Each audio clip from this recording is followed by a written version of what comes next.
I'm Terry Abraham. I've been asked to do this demo. I've asked Parker Rapley to come video it. We wanted a professional video of this demo that we can put out there for you guys to see later. You know, if there's something that you missed or whatever, we'll post that, you know, on Utah Trappers or somewhere where you can see it. So he might be moving around, kind of getting in the way, but whatever. But ask questions as we go. It's going to pretty much be a Bobcat demo, but got questions about a fox or a coyote, we can talk about them too. So I guess we'll get going. We're not going to skin, but you know, probably one of the biggest skinning mistakes I see is the front legs. Cut the legs at the wrist. There's kind of a little pad. That's where I cut them. Leave the legs long. I mean, this part of the leg, when the market's strong, is pretty much 50 bucks. If you cut it short or split it, you're leaving money on the table. So I know that, you know, we don't trap just because to make money. You know, we do it for the sport and the love of it. But we still want every dollar we can get out of that cat. We want every bit we can get out of it. So leave the legs long. Back legs, start splitting them kind of, I mean, above the pad, but just follow the color line. You know, pretty easy. Leave the brown on the back, the white on the belly, and split him all the way up to the vent. Pull him down. Make sure you skin the tail out and get the bone out of it and split it so it can dry good. You know, they usually pull down pretty easy. Pull the legs, front legs through. The ears, I like to cut the ear holes really big. I like to get as much cartilage as I can out of there, you know, so that they will dry a little bit better. And then, you know, when we fold the ears down, it covers up the hole. You know, get a lot of it out of there. Try not to cut the eye holes big, but if you do, it really doesn't hurt him, but any little thing like that is eye appeal. And if you're selling anything, eye appeal goes a long ways. You want it to look good, so skin down, get the cartilage out of the end of his nose, you know, and get him skinned pretty good. This is kind of what we end up with. Do you just keep the ear holes big, or do you go back and pull a cartridge or a cartilage? I just cut them big. A lot of people pull that cartilage, and I think that's a good thing to do. I just haven't done it. I don't know why. Probably should, but if you pull that cartilage out, that's good. You know, that's just that much less that has to dry. The ears are going to be the hardest part to get dry. So get as much of that out of there as we can. So the two things I really going to stress here is clean and then stretch to the proper size, proper width for the length.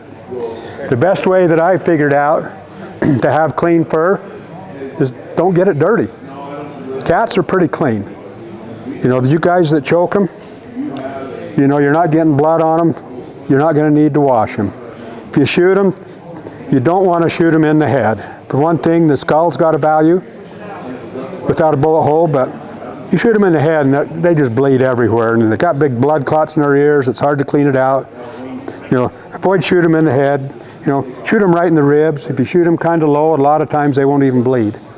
If they do, you need to wash it. So you were talking about the cartilage. You pull, if you would you pull it just like a coyote ear or a fox ear? Pull that cartilage the whole inside? Once we get down in there, you can get some pliers and pull it off. Yeah. You know, like I say, I don't do it, but anyway, keep the cat clean. There's other ways we can get him dirty. You know, we get the trap, we dispatch him, throw him in the back of the truck. You know, bounce around checking traps all day. You know, he's rubbing on all your gear and getting dirty, you know, rubbing guard hairs off. We put them in a bag, like a feed bag. Put them in a feed bag, throw them back there. You don't need to worry about it freezing down to the bed of your truck. I bet every experienced trapper's been through that. Get home and they're froze down. You know, put them in a bag, it's not a problem, keeps them clean. And then the other thing is to us, it's pretty neat to see that cat, but there's people out there that don't want to see it. And it shouldn't be put out there where they have to see it. So if I stop at the convenience store, the guys, you know, nobody really sees it. And, you know, if I see somebody that I think wants to see it, I can show them, but, you know, but it's just nice not to make people see it that it offends. You know, because that does go against us, you know. So put them in a bag, you know, keep them from rubbing on everything, keep them clean. So now we're going to flesh him. If they're bloody, you gonna clean them right in there? What's that? If they are bloody? Okay, so I'll get to that in a minute, but yeah, so say I shoot him and he's blood. If he's just got a little bit of real light blood, it'll come out in my tumbler. Our tumbler took a crap, we're not used to doing that, but so we're just gonna do it by hand, but yeah, wash it. Just a bucket of water, cold water. I've tried all kinds of shampoos and detergents and things, and they make them smell really good, but I don't tell that it really has helped them. I just use cold water. If you're set up where you can spray them down, that's good. If not, rinse them in a bucket of water 3 or 4 times, get the most of that blood out of them. If you do that, then you want to dry the hair. So I hang him on a nail in my shed. Well, if you leave him dry in any of this exposed leather, it's going to dry too. Because you take a wet cat and you hang him up and you can just push his legs right together and they will stick.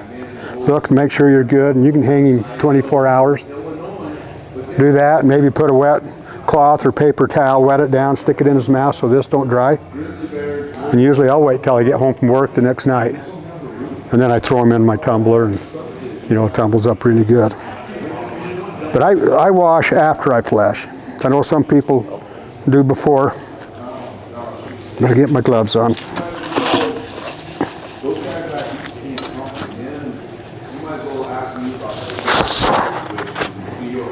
Skin them fresh, or do you sometimes freeze them and then skin them later? I usually don't. A lot of people do. I think that fat comes off a lot better if it's been cold. But when I get home, I just want to get done. So I skin him off. The time I walk into my shed, I can skin him, flesh him, tumble him, stretch him, turn him, and I'm probably an hour when I go in the house. Half of that time I'm watching it tumble, waiting for him to dry under my fan. So I can do 2 cats in almost as much time as 1. But I like to get done. I know a lot of people do like to freeze them and let them get cold. And yeah, it would probably be better, but you know, I want to get done and I don't want to have to come home tomorrow night and finish it. So I just skin, flesh. If I don't have to wash, tumble, stretch. So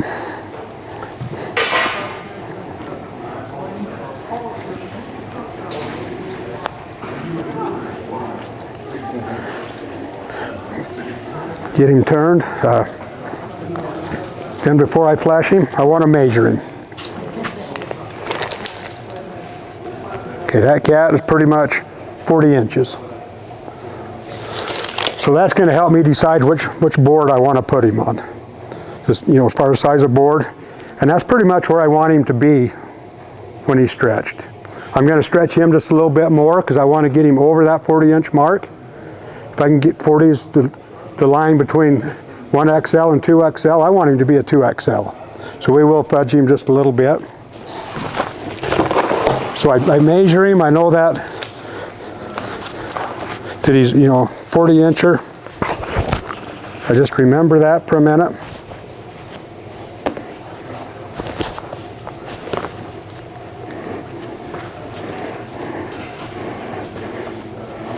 So now we're going to flesh him.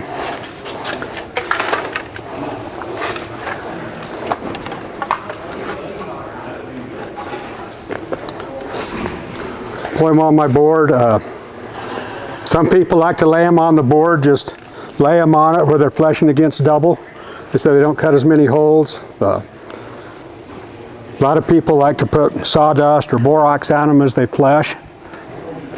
I like to just put him right on there and flesh. And I'm going to have to turn him. So I'll put his ear, and I'll pull his ear right down in there tight.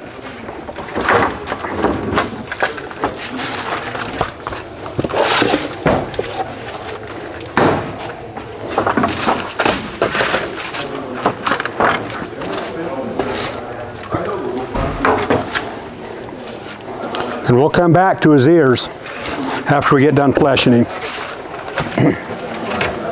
This cat hasn't got a lot of fat on him. A lot of fat they flesh off easier, but we still want to get this membrane off. If we don't, he's going to dry really stiff. We want him to be limber when we're done, but start on his ear and just start scraping it off.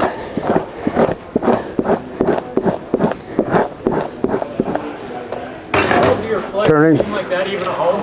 What's that? You hold your beam like that? Yeah, I do. Yeah, a lot of people got them set up on a little stand, but I just hold it like that. I mean, it's got to be what works best for each person, but my shed's kind of small, so see the mark right here, that's the snare burn from where we snared him. You got to kind of watch, that might be a weak spot. I wouldn't want to put that right on the end of my beam because I think it's a chance it could poke through him. But just flesh, you're only going to use, you know, the top maybe 10 inches of the beam. But flesh by both ears and then kind of by his, under his throat a little bit, and just get off as much fat and meat as what we can.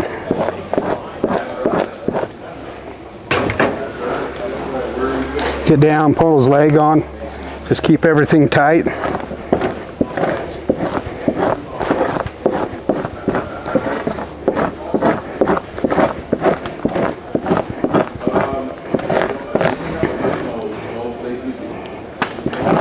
For a lot of years I just fleshed with a pocket knife.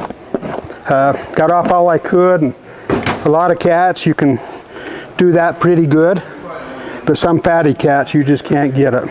I always thought I was doing the right way, but one day a buyer told me, you know, you should probably really get a fleshing beam and a knife, and so I did, and I found out that it's faster, it's easier, and it does a better job. So if you're not using a beam and a knife, I'd really recommend you get one.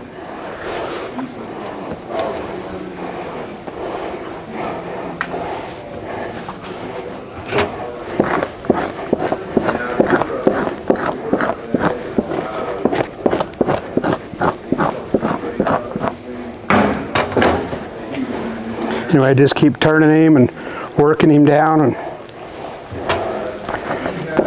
okay, if you have a female, you got to really watch for the nipples, you know, because you could cut a hole, you know, pop the nipple through. So be careful, a little bit careful on the bellies. But other than that, you can get pretty aggressive with them. Just saying, just get off as much of it as what you can.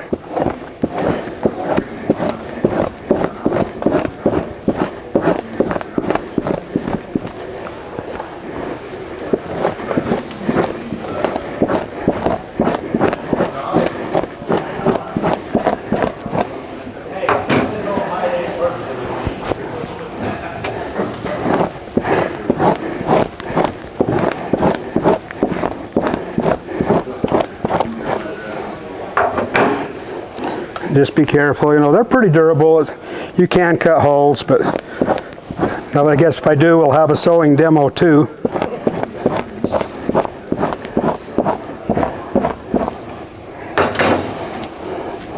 And I think it's possible to maybe flesh too much and, you know, start especially on an early pelt and maybe, you know, cut the roots of the hair a little bit, but you'd have to really be aggressive to do that, I think.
You get right at the base, be a little more careful. You can cut them a little bit, but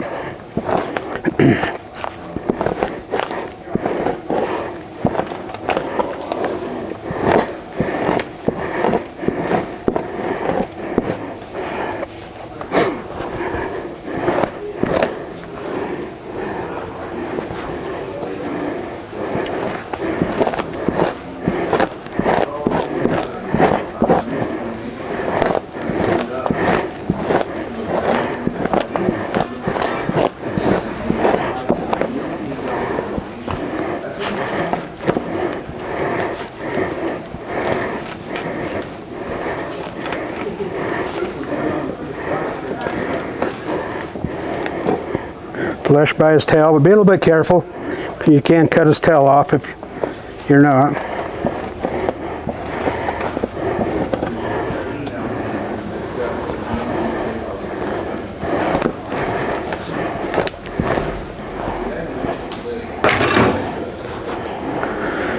Okay, one place I was negligent for a long time is these back legs. That's the only part of the leather that the buyer is going to be able to see. So let's clean it off and make it look good to him. It's got those red veins or little tendons on them. You know, get them off of there. And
okay, now we're going to work his ears a little bit more.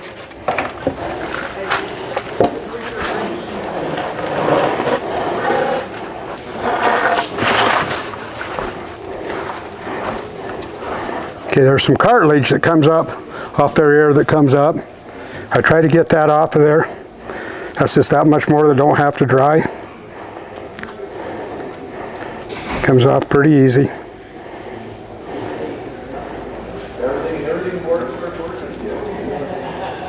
Yeah.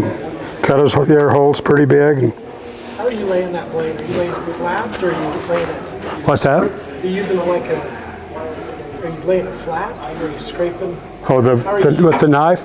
With your pocket. This one, I'm just kind of, yeah, laying it flat and just kind of like skinning off that cartilage. Just, I mean, I want to be careful I don't cut the hide.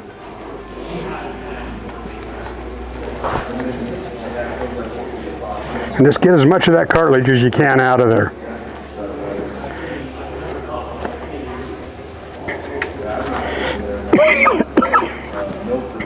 You know, clean the ear up real good and, you know, maybe cut it a little bit bigger. And we're going to cover it up with the ear when we're done, so.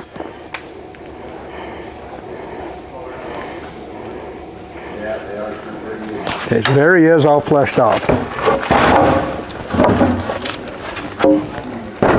Okay, if he's to measure him now, he's probably, instead of being 40, he's probably going to be 43 or 4. You know, I mean, he's gained at least 2 inches, but I still want to keep him right there around the 40 inches.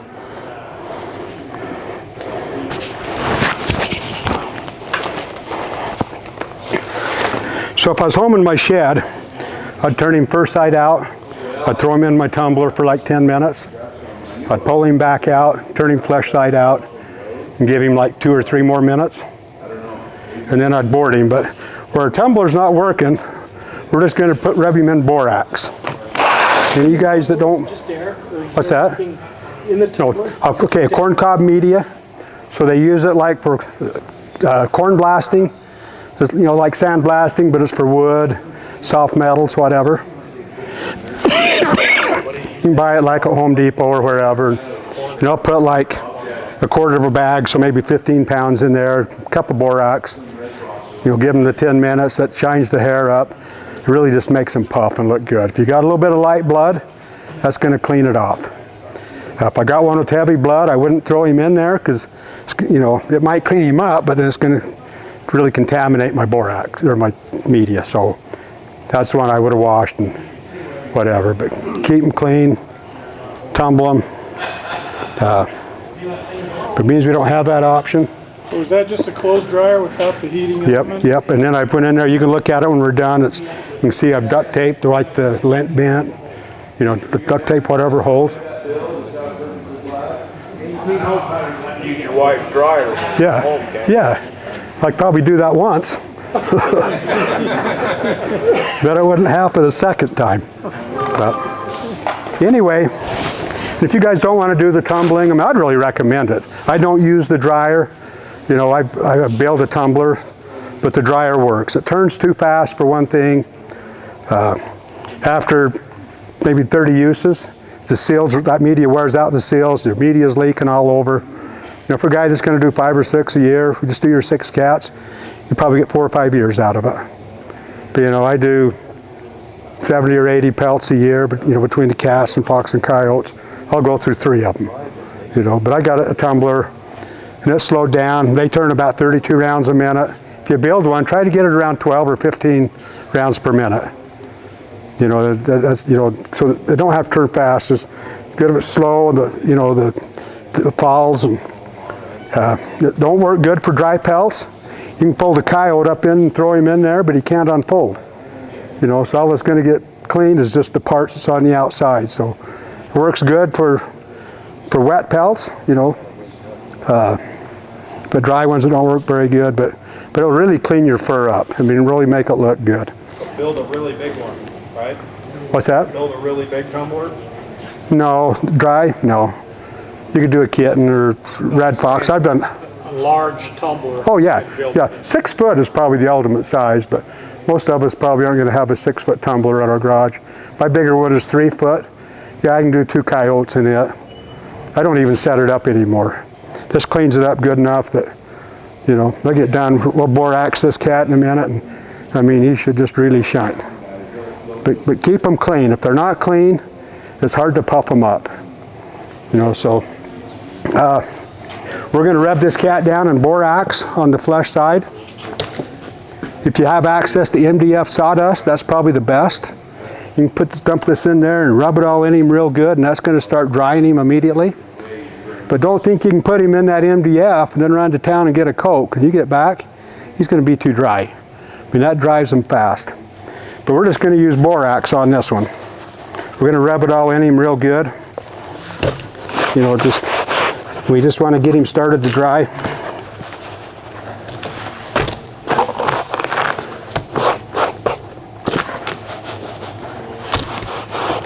Make sure you get it around on his ears really good and his front legs. So that's going to be your 2 hardest spots.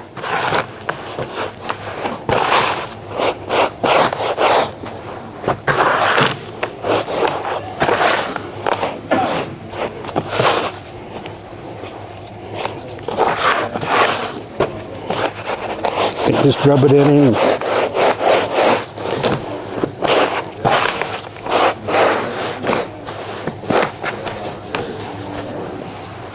All right. Now we're gonna board him. So I measured him. I knew he was 40 inches.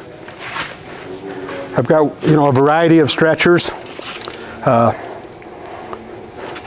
don't really like this one. It's too wide on the top. I like a more pointed one. I think you could lose an inch of length right there. You're stretching him this way, you want to stretch him this way. An inch could be big. This 40-inch cat, I'm going to put him on. These are Otis Latham stretchers from Colorado. Of all the stretchers I've used, I like his the best. They really make a nice looking cat. The only thing I really don't like about him is he has 2 sizes.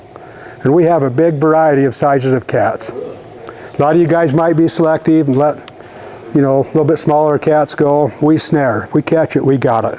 So we need the right board to put them on. So I've, you know, off his boards, I've made different sizes. This is his small size. I've got them all the way from, this is 2.5 inches. I've got them all the way from 2, about every 1/4 inch up to his large size, which is 3 inches. So I know from experience, this is about the right size board for a 40-inch cat. So I'm going to pull him on.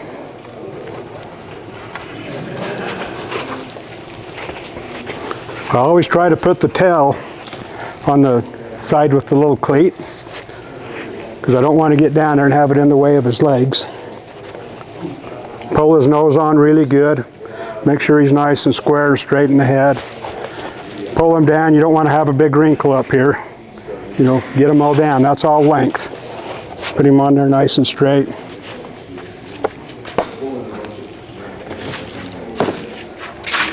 Cut his bottom lip off. Okay, the buyers don't want it on there anyway.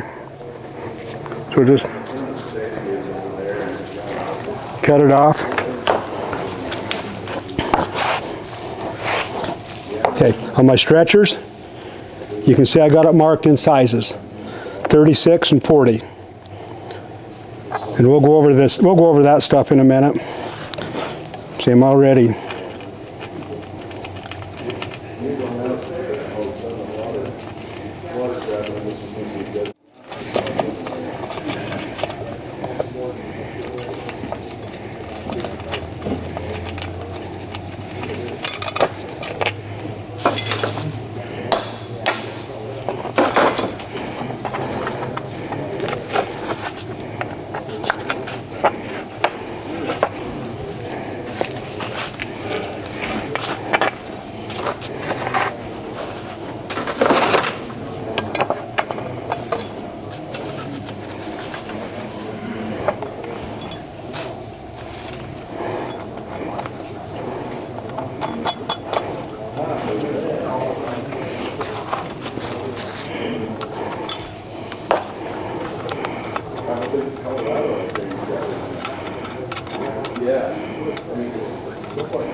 You know, you can kind of look at the legs and get him pretty straight.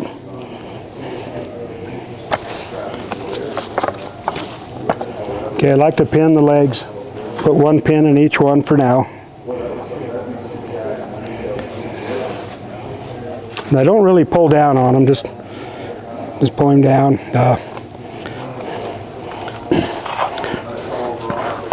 So tailboards. Most of you guys that's got bottom stretchers, you have a tailboard that bolts on right here, and it just sets in here loose, kind of floats or whatever, and that's probably fine.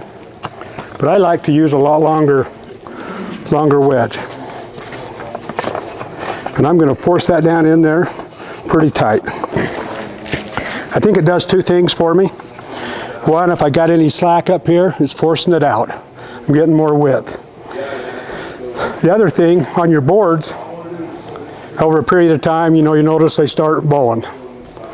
If I can shorten this distance up from here to here, they're not going to bow near as fast. They're going to last me a lot more stretches.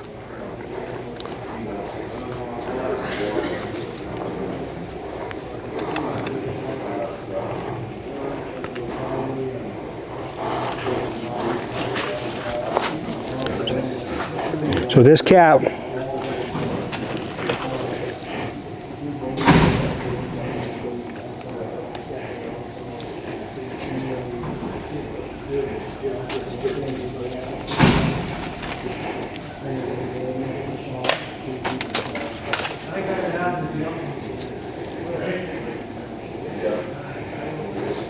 okay, so that's my 42-inch mark. So I know he's about 41 inches. If I look at my gauge, my money stick, I don't know how many of you guys have seen this. Some of the buyers packs one around just like this. He measures the length of the cat. So say, well, this cat's 41 inches. So he should be, you know, at 40, he should be 8 inches wide. You gain 1/4 of an inch for every inch of length. So he should be 8 1/4 inches. Because no matter where you start, you can go up or down. Every inch of length is 1/4 of an inch of width. So, you know, so he's 41. I want him to be 8 1/4 inches. The proper place to measure a cat is halfway between the legs and the belly. So this cat's 25 inches, so, you know, 12 1/2. Right there, we want him to be 8 1/4. He got him 7 1/2. So I'm going to stretch him just a little bit more.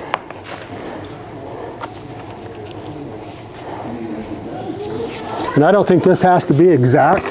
It's just kind of a rule of thumb, but I think they're wanting to get away from those little short cats that are this wide and really long cats that are this wide.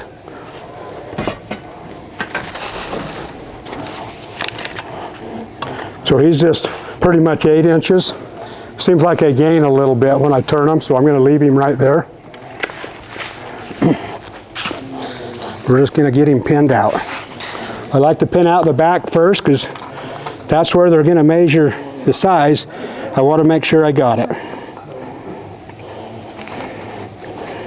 What pins are you using? They're just, I don't know, from any fur house. I think I got these from Montgomery's. They're, you know, aluminum with a long, little bit longer pin on them. But I pull him down, make sure he's good on both sides, and just kind of square him off.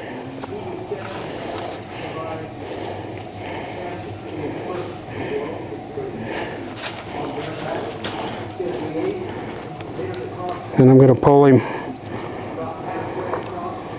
these legs in.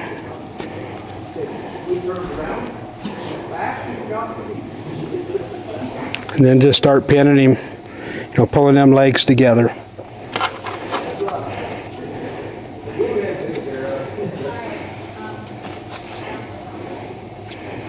You know, this will bunch up a little bit right there, but that's fine.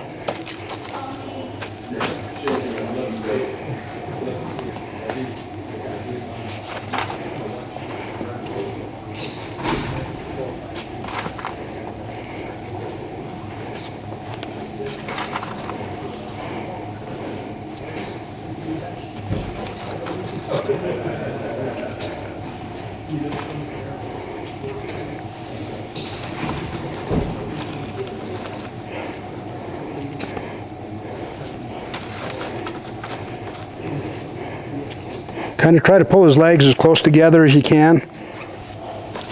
You know, try not to leave a big gap in them.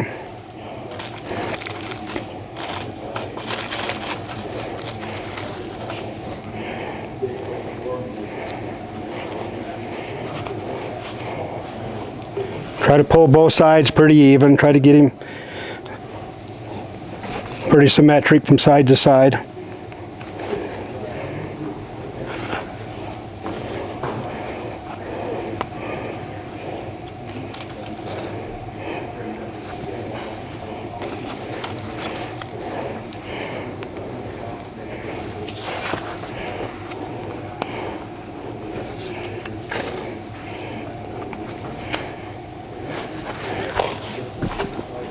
Make sure you get him pinned good on this side. We don't we don't want these sides sucking up and losing a little bit of length on him. Then I'm going to square up these legs. Usually I don't cut quite this much off, but they're kind of ragged. I like to square them up, make them look a little better.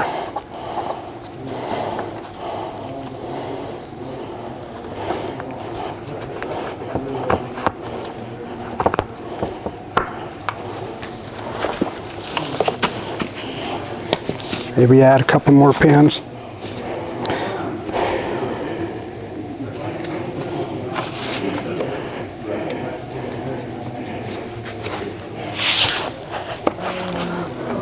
Okay, now stretch his front legs. His clothes hangers, you know, cut the ends off.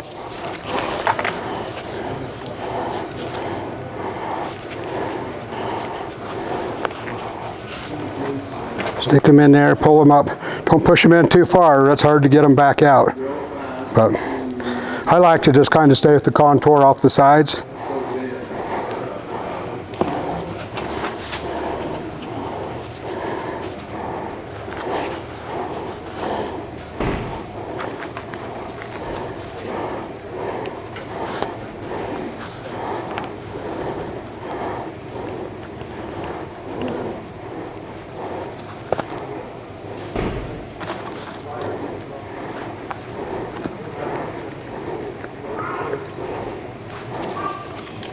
And we're going to stick him under the fan.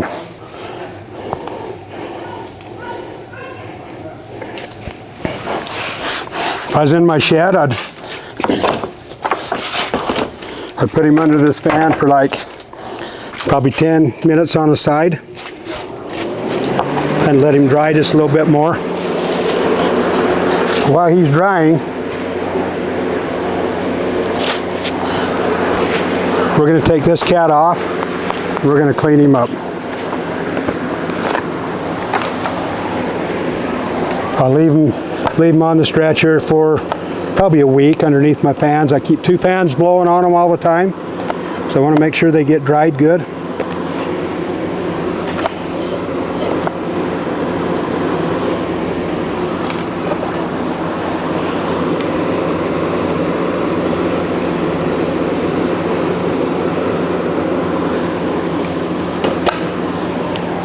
Make sure we got all the pins out of him. So when you put these long wedges in, we got them forced in there fairly tight. That cat, as he dries, he's still going to tighten up a little bit. And sometimes it's kind of hard to get him out of there, but if you leave him shorter than the stretcher, so you can just tap him on the ground. If he's dry, it'll pop right out of there.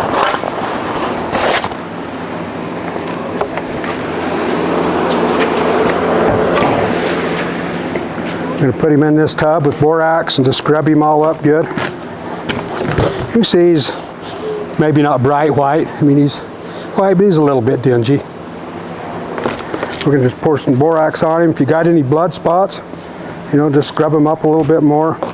Just take a little scrubbing brush and scrub him up real good. Kind of watch for blood and any little grease spots or anything. Just give him a good borax bath.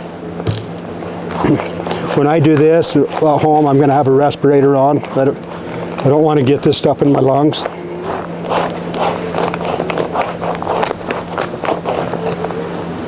Do the other side.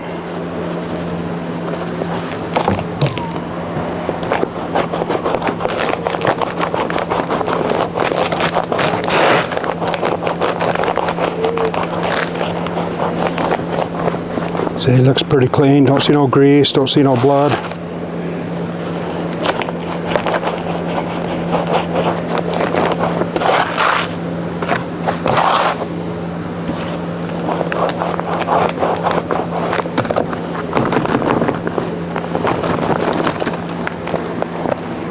For now,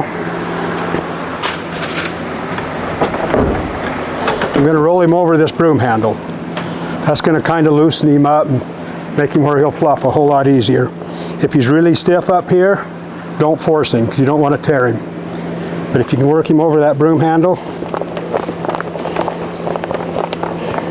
but from the legs down, if you got him fleshed good, and that just makes him more limber, you know, probably puts a little bit of static in the hair.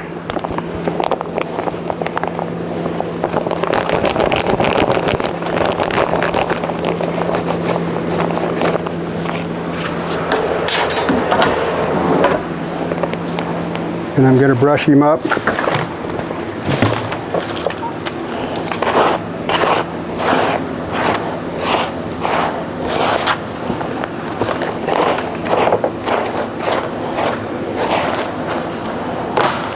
Then I'm going to try to blow the excess borax out of him. I don't want those buyers coming through there and for 10,000 cats a year, you know. They puff everyone and they get a bunch of stuff in their face and get that in their lungs. We're probably not going to have them for a long time, so let's be courteous to them. I usually use my shop vac, but I don't want to blow dust all over this building either, but just blow all that excess out of them.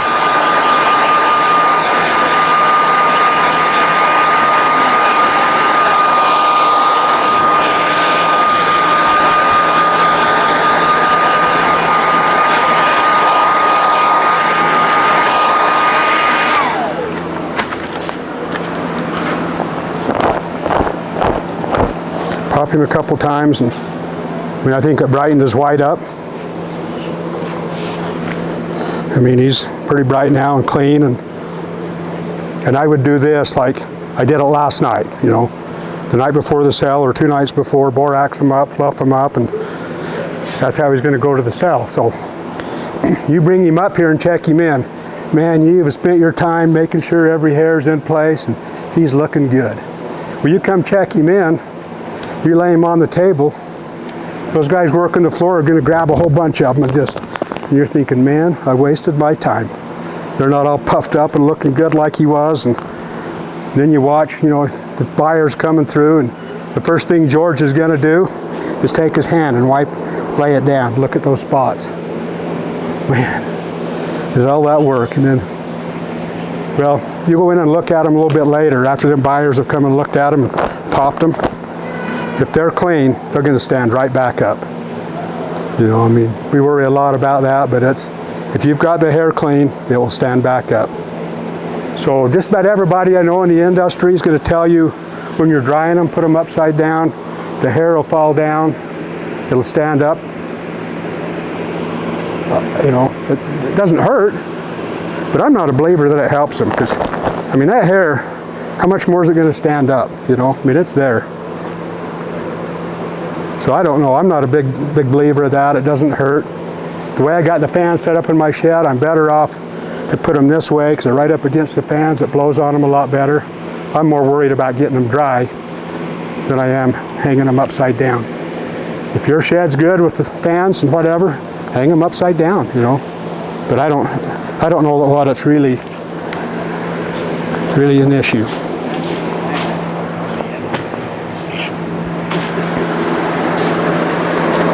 So back to this cat. If I was in my shed, I would probably wait just a little bit longer before I turn him. And if I get anxious, I'm going to take my blow dryer and blow on him on heat a little bit more, try to get him dried up, but we're not going to sit here and watch him dry. It'd be like watching grass grow. We probably don't need to do that, so I'm going to go ahead and turn him. And I know in my shed with the ventilation I got, he's going to dry just fine. Pull him back off.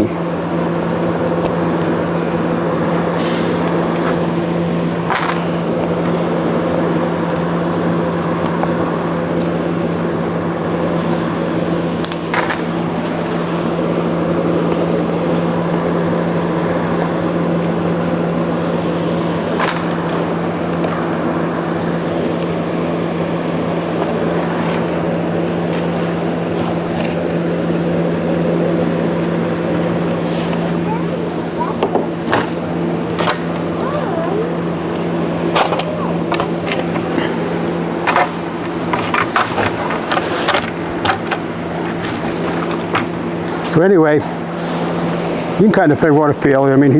He feels pretty dry.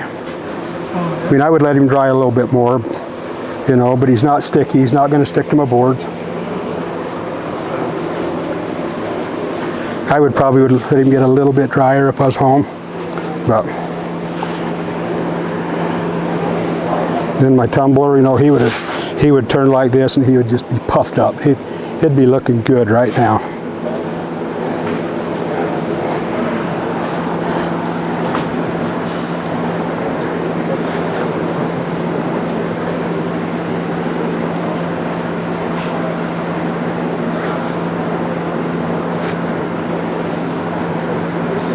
His legs turned, we'll put him right back on, just pretty much how we had him.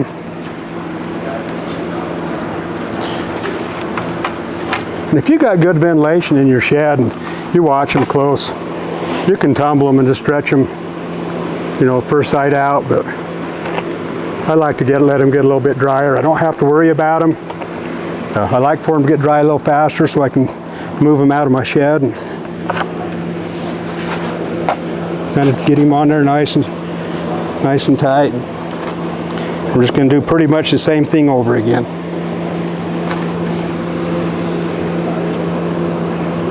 And I don't pull down. I'm sure I could make him a 44-inch cat if I wanted to, but he'd only be 6 inches wide. Kind of brush him a little bit, make sure that he's on there pretty straight.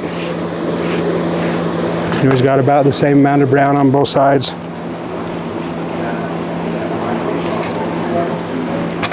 See if we can have a little bit better luck with the wedge.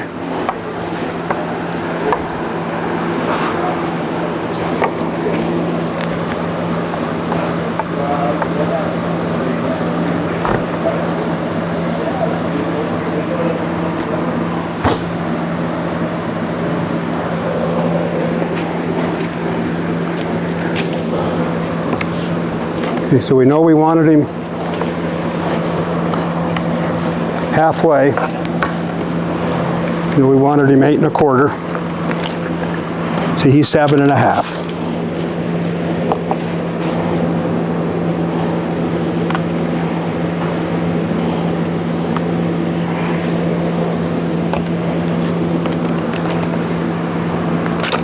He's 8. What's that? He's 41 inches long. Yeah, leather to leather. Yeah, you don't want to measure hair to hair, right? Because some of them have long hair, some are shorter. It's a leather to leather mark, so 25 inches, 12 1/2. We want him 8 1/4, and he's just barely over 8. Gonna check, make sure he's still straight on the boards, and he is. I'm going to pin the back side first, and that's where they're going to check for the length.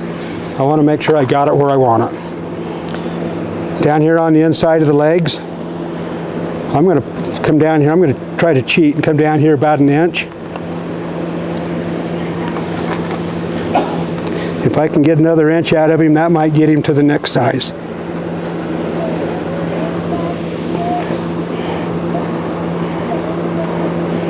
That buyer comes along and measures him. He's not going to feel up in there to see where that is. He's going to measure from what he can see. And I'm all about, you know, getting all the length I can get. You know, if I get it past him, he's going to get it past his guy.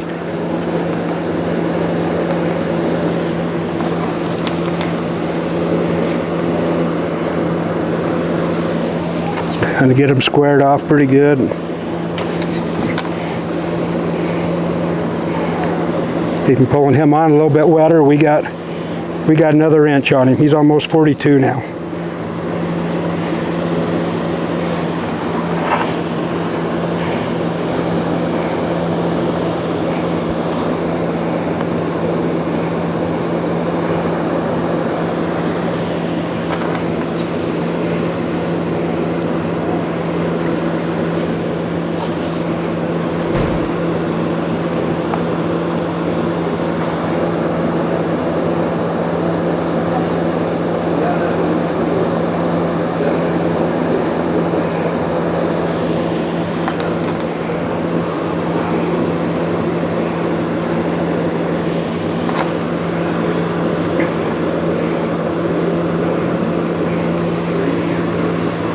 Try to pin these legs close together to where they're touching.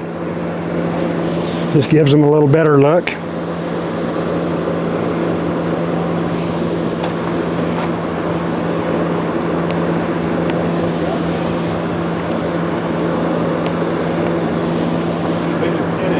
What do you do with that bunch, that spot right up near the crotch?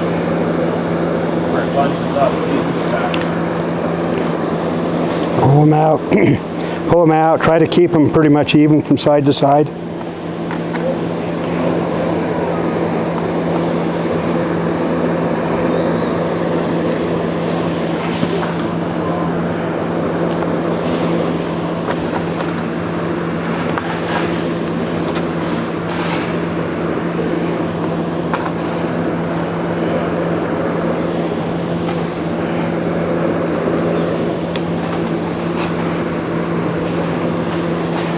Turn him over, make sure you get these edges good.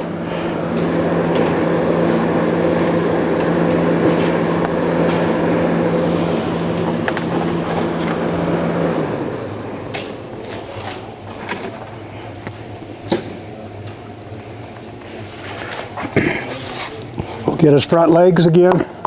You look at him, make sure he's nice and square, straight. And put these hangers in there. You want to show all the white you can, right here. And you can roll these legs quite a bit either way. So roll them to where you're showing as much white as you can. Don't push the hanger down in there too far. Where it curves, just drives up over it, and it's hard to get them out. So leave them out just a little bit. Pin it back like how we had it. seen her like, you got this for sure, right? You're not gonna forget it, sell it.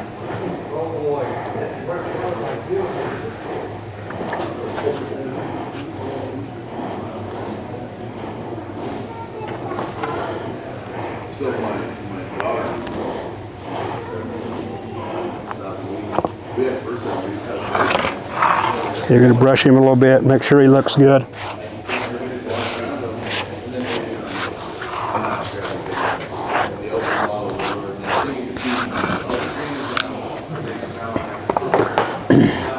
Now we're going to do the money pins. So I usually don't get a whole lot of width on this belly because the way I wedge this board up in there, I've already kind of forced it out. But I'm still going to put them in there. So what I'm going to do is see if there's any slack. If I can pull that belly any wider, I'm going to put a pin right there. You want to show as much white and spots as you can. And even though I don't get very much, I'm still going to put them in because I want it to stay where it is. Down here we can get a little more maybe.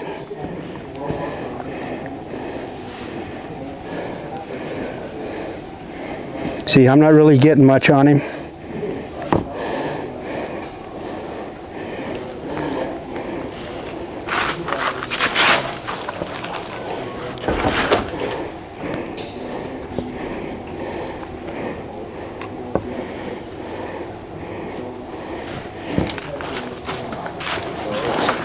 Now, because I can't really brush him because of the money pins, I'm just going to take my blow dryer and if he's a little bit wet, you can dry him up some, but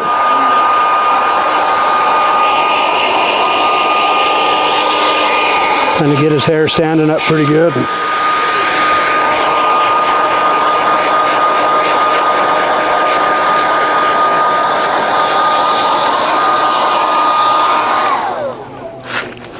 And I'm going to put him under my fan. I'm going to give him like 6 or 8 hours, maybe even morning before I go to work. And this cat we did this morning, I'm going to pull his ears up. Kind of right up to the corner of his eye the best I can. I don't like to do it when I stretch him. I want to let that dry out a little bit. Get just a little bit drier and pin them up. My fan, check on them every day, but leave them for about a week or so and they should be ready to come off. You can feel their ears. A lot of you guys have probably already done it. When their ears get dry, you can tell they're dry, they're ready to come off. Then I'll take them off and give them the borax bath and they're good to go. After you take them off, do the borax bath, where do you keep and store them? Okay, I hang them in actually it was an old cow shed at one time. It was an open front. I've closed it in, so the dogs and stuff don't get them, but man, it's got little gaps in the sides of the boards and a tin roof. And I think that condenses just enough that it keeps them from drying out, but it's dry enough that they don't mildew. But keep them in a cool place, Don't hang them in your furnace room. If they get a lot of heat, they're just going to keep drying and they might shrink a little bit, but they're going to get hard. And if they're hard and stiff, you're not going to be able to roll them over the broom handle. It's hard to borax them, so cool, dry place. Like I said, hang them till just before the first sale. I would have got them out last night and cleaned them all up and been up here this morning to check them in. Go over the sizes. Okay. A lot of you guys may have seen this. Did I go over this already? Okay, we call it the money stick. So anything smaller than 28 inches, nose to the base of tail, small. 28 to 32 is a medium, 32 to 36 is large, 36 to 40 is an XL. Anything above 40 is a 2XL. So you get those cats, it's really close. So, I don't know where the market is this year. I don't know how much difference it'd make, but on a strong market like we had last year, if you had the right cat and you got him from right there to right there, that could be $200, maybe $250. Because he's into that next size. An inch down here is not going to change you at all. Because if they measure them, they're that size. And that's how they're going to bid it. You know, if you can get them just into the next size, but the 36 inch is the most critical. They want them over 36. They want an XL. I think you get up here, you can make them however long you want. They're still a 2XL. So, but you know, for every, like I said before, for every inch of length, add a 1/4 of an inch of width, halfway in the belly. You guys want to come up and take a picture of my stick or any of my other stuff, you know, you're welcome. Ask more questions. You know, if anybody got anything else. The buyers come here to buy quality fur. I think we need to try to give them what they're looking for. I think the fur put up, I walked through there a little while ago, I think it's improved a lot from last year. I mean, there's still a little bit of improvement that needs to be done. We're never going to be perfect, but we need to try to give them what they want, put more dollars in our pocket. So let's just do all we can to have a quality fur. I like handle nice cats. A nice, clean cat. I just like handling them. And I just like to make every cat in this cell be the best he could be. But obviously I can't do that. But you know, try to help everybody I can. Any of you guys that are a little more local to us, and even if not, if you're willing to travel, you have a question, need some help with the cat, man, you know, get a hold of us. My shed, you're always welcome in my shed. You know, I'll always help anybody. I'm not going to help you 15 times, you know. I mean, I will, but I'm going to charge you. But, you know, if you come down and I can just show you a couple of times, I'll just do that because I want you to have a quality fur. So. When you dispatch one with the 22, let's say, are you sewing the hole up? No. You're not? No, 22 hole, I wouldn't sew it. And like I said, you know, I'd shoot them low but behind the shoulder. Shoot them in the head. Man, there's blood all over your truck. It's going to be all over the fur, all over your shed. It's going to dry clots in their ears, and trying to clean all that out, you know, just a lot better off shoot them in the chest and leaves a 22 hole. If you flesh them good and get that fat off, they'll never know it's there. If you don't flesh them good, yeah, that fat and grease is going to soak through that hole. But clean them up, and, you know, they're good. So. One thing you didn't cover is What's that? they got extra grease down on their legs Yeah. or whatever. Yeah, so you're cleaning them up. And if you have a bullet hole that's greasy, or a lot of times they'll have a little grease here on the bottom, you can clean them up with the borax, but it takes longer. But use some cornstarch or baby powder. I mean, I've cornstarched, I used to use boxes of it. Just put it on there and rub it in, maybe let it set for a minute, brush it out. If it's still greasy, do it again, but you can clean that grease right out of it. But now I tumble, I really don't have a problem with it. I can flesh good and tumble, and you know, I like for them to be limber. You know, they fluff up pretty good. And I gave you $50 for it. 51. so that'd be 25 to me, right? 25. Yeah, I only got it to be 25. Terry, that was one heck of a job. Well, thank you. Like I say, you have questions, whatever. I don't know if any of you guys are members of Snaring the West, but that's us. You see a lot of this on there. If you're not members and you want to be, Facebook page, just get on there and, you know, we'll accept you. And it's a private group. You know, show some pictures of your cat. We want a little participation, but anyway, we're pretty easy to find. And When are you guys going to do your next snaring demo or class? I don't know. I need to talk about it. yeah, It either needs to be soon or a long time away. Yeah. One or the other. I mean, the fall would be the best time, but everybody's hunting and got different things going on. It just don't work out very good. You know, if we was to do one now, it'd have to be probably middle of March. Yeah, no later than the 1st of April. Yeah, because by then Lane gets busy as produce business and just don't have the time. How much interest there is, you know. But yeah, I mean, we put it out there, there'll be 15 guys that, yeah, I'm coming, I want to go, and then it gets close, you know, there'll be 7. Like 7's pretty much committed, and 4 will show up, so. We got 3 right here. So what we've been doing, Yeah, all right. charging $75, and junior members Yeah, bring your junior member with you. Can't bring them for nothing. You know, what we got to show you ain't worth $75. It ain't worth showing. We'll take you up on the hill, right to one of our sets. I mean, that's as real. This is where we set. You know, we'll set it all up just like we do, and you know, we'll go across the road and maybe set a couple up for coyotes. It's not where we would set because of the cows, but you know, we'll set it up like we would do, and you know, try to show you all we can, answer any questions. We do those. We'll spend as much time there as you got questions. You got a question, we got time to stay and answer it and talk about it, and you know. So we've caught, So, anybody got any questions about what? caught 2 cats this year. Yeah, Right there. yeah, there they are. I guess there's 3. 3, Any questions like on coyotes or fox or? I mean, I do them a little bit different. I stretch them first, flesh side out. I put a lath through their legs, you know, let them set for several hours. Then I throw them in my tumbler, flesh side out, you know, for 10 minutes. I clean off any grease or whatever. Turn them first side out, give them 10, 15 minutes. Take them out and pull them on the stretcher. The front legs I tuck in. I mean, you see you can't even hardly find where the front leg is. But tuck them in, tuck them behind the stretcher so as I open it up, it stretches them up good. I want this to stretch out. I want as much out here as I can because this is where they're going to look for heavy fur. Okay, I don't stretch them wide. I think in coyotes there's large and there's small. You're not going to change very many from one size to another. Don't try to get them to the next side. I just put them on snug, leave them a little bit loose because I want this to look full.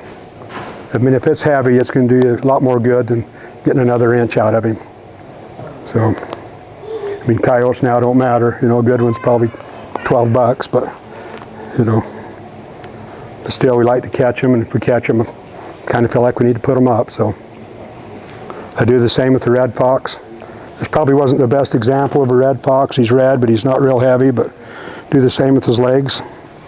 Tucked in. Stuff them behind the stretcher? Yeah. You board them? Yeah, I cut them kind of short. You know, I mean, I stretch them out. When I take them off, I cut them kind of short. I put them behind the stretcher before I open it up, and that puts the leg right on the side. I've seen them, you know, up here, they're kind of sticking out, but to me that's pretty clean, and, you know, they're not going to catch on anything and tear, you know.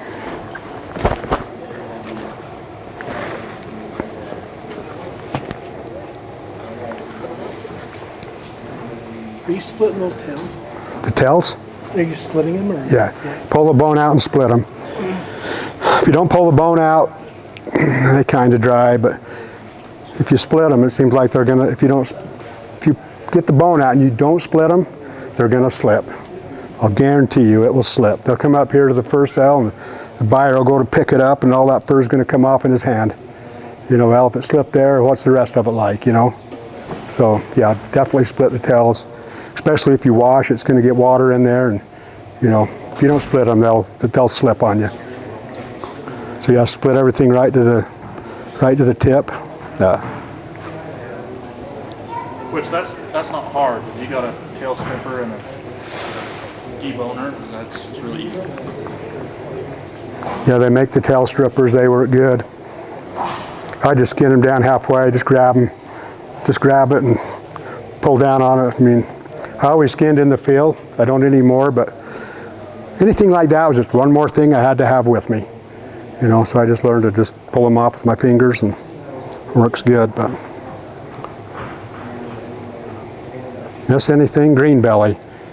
Yeah. Talk about So we snare.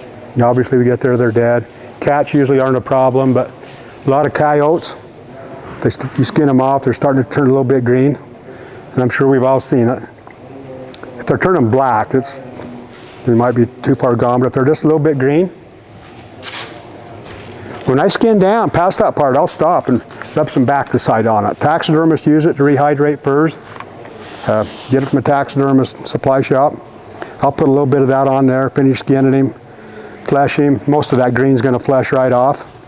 And I'll put a little bit more on. If I'm gonna wash him, I'll wait till after I wash. Put a little bit more on him and Boy, by the time they dry, the green's pretty much disappeared. Holes, if you cut a hole in them, sew them up. Okay, I like to use dental floss. I got a taxidermy needle. Kind of showed you, but I didn't want to cut a hole in my cat. But I mean, you can kind of tell how it was cut, you know, and try to sew it back to where it was. If it's going to really bunch up, maybe take your knife and cut a little bit more so it's like a football shape, kind of a point. Keep your stitches small. I mean, do it, you know, from the flesh side. Keep them small. Keep the hair on the hair side. And you can sew them right up to where, I mean, those buyers have got a trained eye and they're looking for things like that, but I guarantee you, if you sew them up good, it gets past them. My wife used to think I was being dishonest. I don't think so. They want you to sew them up. If you get it past them, they're going to get it past their guy. I mean, I'd rather have that than a big hole in it. I think when they're tanned, if they're tanned with a hole in them, that's what you got. But if you got it pulled together, that's how it's going to tan. So sew them up good. I use what they call a baseball stitch. You know, I get it, you know, through, tied in a knot. As I make a stitch, I go through, and I take it around the thread. So as I pull it down, it pulls on it. You know, go through it again, go around, you know, and you can stitch them up good. If you keep the hair on the hair side, maybe when it's flesh side out, take your thumb, make sure it's flattened out good. You can hide a pretty bad hole. So, yeah, think of anything else. I think we pretty well covered it. Just keep them clean and stretch the sizes. And if you got questions, like I say, you know, we're more than willing to help anybody at any time. So, if you want to come to our shed, we'll help you do one. Got questions, you know, you can call, you know, do it over, you know, on the Facebook page. There was a guy in Idaho, just before that Idaho sale. He snared a pretty nice cat. He's a coyote trapper. He's not really done many cats, and he didn't really know. He knew he had a pretty nice cat, but he didn't really know really the proper way to put it up. He's a member of Snaring the West, so he called Lane.